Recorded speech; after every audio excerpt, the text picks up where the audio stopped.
কর্পূর আমাদের বাড়ির জন্য কতটা মানে ততই ভালো আর কি। কর্পূর আরতি করার ফলে এতে বাড়িতে আরও 4 জায়গায় আমি কর্পূর রাখি।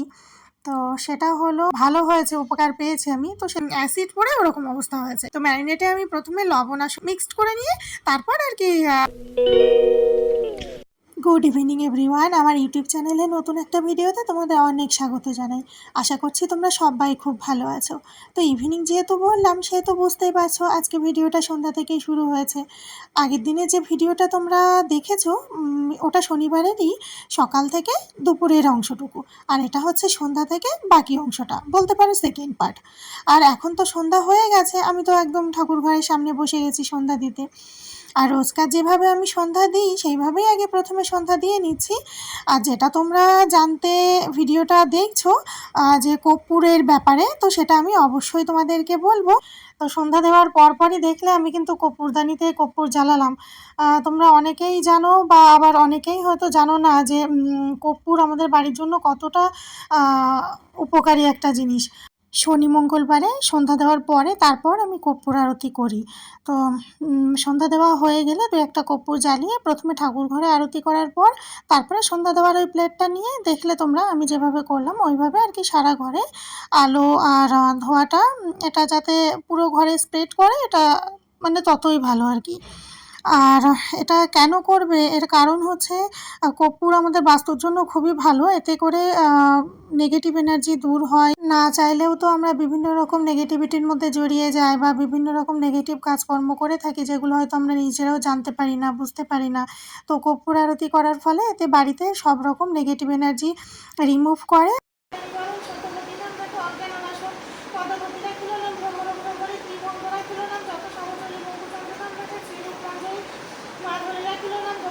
আর পজিটিভ ভাইবস, পজিটিভ এনার্জি নিয়ে আসে। তো এটা আমার মনে হয় অবশ্যই করা উচিত প্রত্যেকেরই। কর্পূর যেহেতু বাস্তুর জন্য খুবই ভালো জিনিস, তো বাড়িতে আরও 4 জায়গায় আমি কর্পূর রাখি। তো সেটা হলো শুরুতেই তোমরা সন্ধ্যার সময় দেখেছো হয়তোবা ঠাকুর ঘরে একটা আমি রেখেছি, মানে একটা রাখবে ঠাকুর ঘরে আর একটা রাখবে বাড়ির এন্ট্রান্সে একদম মেন গেটে। অবশ্যই ছোট জিনিস তো তো যে কোনোভাবে রাখতে তো নিশ্চয়ই পারবে তোমরা, যদি কোনোভাবে সম্ভব নাও হয় কোনো রকম সেলোটেপ দিয়ে বা কোনো কিছু উপায়ে যাতে কোনো রকমভাবে জিনিসটা আটকে থাকে। আর আরেকটা রাখবে আলমারিতে, মানে যে জায়গাগুলোতে আমরা টাকা পয়সা রাখি সেই জায়গায় রাখবে একটা, আর একটা রাখবে কিচেনে। তো এই 4 জায়গায় রাখবে আর পরের শনিবারে গিয়ে চেঞ্জ করে নতুন নতুন কর্পূর রাখবে। তো কোনো কারণে যদি এক টুকরো কোথাও থেকেও যায়, কারণ কর্পূর তো এমনিও উবে যায়, যদি একটু থেকেও যায় তো যেটা 1 সপ্তাহ আগে রেখেছিলে তো সেটাকে ফেলে দিয়ে আর নতুনটা রাখবে প্রত্যেক শনিবারে করে।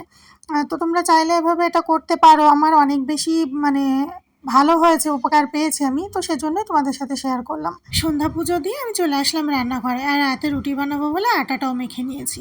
তারপর দেখছি বেসিনে 2-1টা বাসন পড়ে আছে। তো ভাবলাম যে এদিকে বাসনটাও আমি ধুয়ে নিই আর তার মধ্যে থেকে আটাটাও কিছুটা সময় আর কি স্ট্যান্ডিং টাইমে থাকবে। আর এই যে কালো প্লাস্টিকটা দেখছো ওর মধ্যে চিকেন রয়েছে, পরদিন সানডে ছিল, তো ওই জন্য আর কি ও একবারে আসার পথে মানে অফিস থেকে ফেরার পথে নিয়ে এসেছে। নাহলে পরদিন কী হবে যে আবার আমি কখন জামা কাপড় চেঞ্জ করে রেডি হয়ে নিচে যাব নিয়ে আসবো, এতে করে সময় অনেক নষ্ট হয়ে যায় দিনের বেলা, যেহেতু আমাকে লাঞ্চ টাইমে একদম টাইমের মধ্যে খাবার দাবার বানাতে হয় এই জন্য আর কি। আর চিকেনটাও ধুতে হবে, তো ভাবলাম যে আগে বাসনগুলো ধুয়ে পরিষ্কার করে বেসিনটা খালি করে নিই, তারপর চিকেনটা ধুয়ে নেব। আর এই বেসিনটায় যে কালো কালো মতো দাগ দেখছো না, এটা কিন্তু তোমরা এর আগে কখনো আমার ভিডিওতে দেখোনি। ওটা কী জন্য হয়েছে জানো তো? বুঝতেই পারছো না নিশ্চয়ই। আমার হাত থেকে হয়নি গো, ওটা হচ্ছে আমি এক সময় পুজো করছিলাম, মণ্ডল মশাইয়ের হাত থেকে অ্যাসিড পড়ে ওরকম অবস্থা হয়েছে। এখন কোন অ্যাসিড দিয়ে কী যেও করছিল বেসিনের মধ্যে আমি সত্যিই জানি না, কারণ আমি তখন ওই পাশে ছিলামও না। ওমা, তারপরে আমি গিয়ে রান্নার সময় গিয়ে দেখছি ওই অবস্থা, এমন দাগ পড়েছে সে এখন আর ডোলে মেজে ঘষেও তুলতে পারছি না। আর এমনি কিন্তু অন্যান্য সময় মানে দিনের মধ্যে কতবার তো বেসিনে যাওয়া হয়, টুকটাক থালা বাসন হয়, ধুয়ে পরিষ্কার করি। 1-2বার করে আমার এমনি ভিম জেল নিয়ে পরিষ্কার করাই হয়। তো এর আগে কখনো নিশ্চয়ই তোমরা আমার ভিডিওতে ওরকম দেখোনি। আমার নিজেরই দেখতে এত খারাপ লাগছে, তো কি বলবো। তো কি আর করব বলো, এখন ওইভাবেই আছে, কোনো রকমভাবেই সে দাগ আর যাচ্ছে না। আর ওদিকে আমি রুটি বানিয়ে পেঁয়াজ আদা রসুন ওগুলো সব ছালিয়ে পরিষ্কার করে নিচ্ছি। নাহলে এমনিও কী হবে যে চিকেনটা ধুয়ে পরিষ্কার করে আমাকে ফ্রিজে তো রাখতেই হবে, রান্না করবো পরদিন দুপুরে গিয়ে। আর তারপরে কি হবে, রাতে না ওটা বরফ হয়ে গেলে একবার সকালে গিয়ে আবার আমার সেই চিকেনটা জলে বসাতে হবে আর কি, মানে ভেজাতে বসাতে হবে। তো প্রথমেই তো সুন্দর করে একেবারে ধুয়ে পরিষ্কার করে নিই, কিন্তু আমি আমার মাসিদের থেকে শুনেছি যে মাছ মাংস এই সমস্ত জিনিস একবার সুন্দর করে ধুয়ে চকচকা পরিষ্কার হয়ে গেলে তারপর বারবার জলে ভিজিয়ে রাখা, অতিরিক্ত বেশি ধোয়া, এতে করে তার স্বাদ আর সেরকম থাকে না। মেন কথা হচ্ছে প্রথমে একবার ভালো করে পরিষ্কার করে নিলেই হলো, কিন্তু পরদিন গিয়ে আবার সেই পুরো জিনিসটাই জলে ভেজাবো, আবার পরিষ্কার করব। তার থেকে বরং আমি কি করি বলো তো, যদি কখনো আমার এরকম হয় যে না পরদিন চিকেন হবে আর আগের দিন রাতে আনা হয়ে গেছে, আমি একবারে সমস্ত মশলা গুছিয়ে রেডি করে আর কি ম্যারিনেট করে তবেই রেখে দিই, তাহলে আর আমার বারবার করে জলে ভেজাতে হবে না। আর ম্যারিনেট করলে তখন তো আমি নর্মাল ফ্রিজেও রাখতে পারবো ঢাকা দিয়ে, আর নর্মাল ফ্রিজে রাখলে তো তখন তো আর বরফ জমবে না। তো এই হচ্ছে ব্যাপার। আর এখন এই যে রাতে খাওয়া দাওয়া শেষে, এখন রাত অনেক হয়েছে, 11টার বেশি বাজে, এত রাত্রে বসে আমি ওই মশলা টশলা বানিয়ে ম্যারিনেট করছি। তো ম্যারিনেটে আমি প্রথমে লবণ আর সর্ষের তেল দিয়েছি গামলাতে, দেখেছো।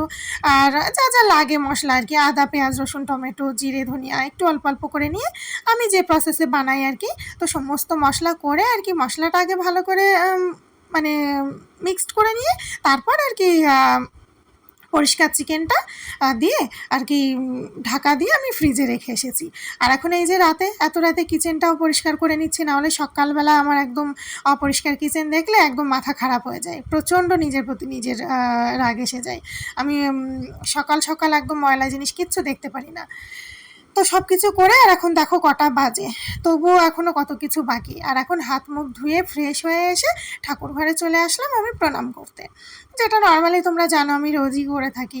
ভগবানকে ক্ষমা প্রার্থনা জানাই, তারপরে লাইট টাইট অফ করে এখন যাব ঘুমাতে। তো আজকের ভিডিওটা এখানে এন্ড করছি। ভিডিওটা অবশ্যই কেমন লাগলো কমেন্ট করে জানিও, ভালো লাগলে কিন্তু একটা লাইক করে দিও। আর আমার চ্যানেলে নেক্সট ভিডিওগুলো পেতে অবশ্যই চ্যানেলটা সাবস্ক্রাইব করে আমার পাশে থাকো। আর ভিডিওটা ইনফরমেটিভ মনে হলে অবশ্যই একটা শেয়ার করে দিও।